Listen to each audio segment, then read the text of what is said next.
The fight against Ebola has stepped up in West Africa. Experimental Ebola vaccine trials are underway in Liberia. The aim is to immunize 30,000 volunteers in the region. This in a bid to slow down the spread of the deadly disease and to prevent future outbreaks.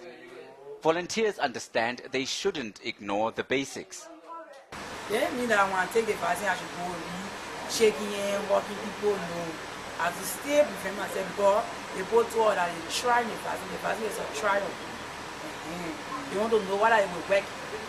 So you know, it ain't been that because they gave me the injection, I should be touching people, doing things I don't even know.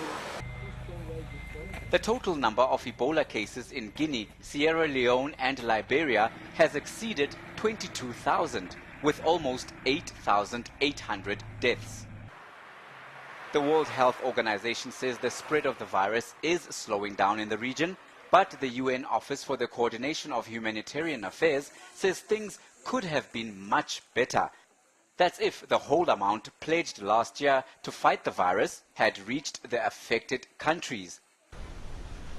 A UN study tracking the funds says almost $2.9 billion was pledged in donations, but just under $1.1 billion reached the 3 affected countries.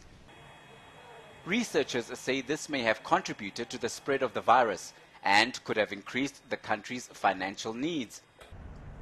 The report also adds to claims that the WHO was slow in its response to the outbreak. It states that Guinea first informed the world body of a rapidly evolving outbreak of Ebola on 23 March 2014. But the first major international appeal was months later in August.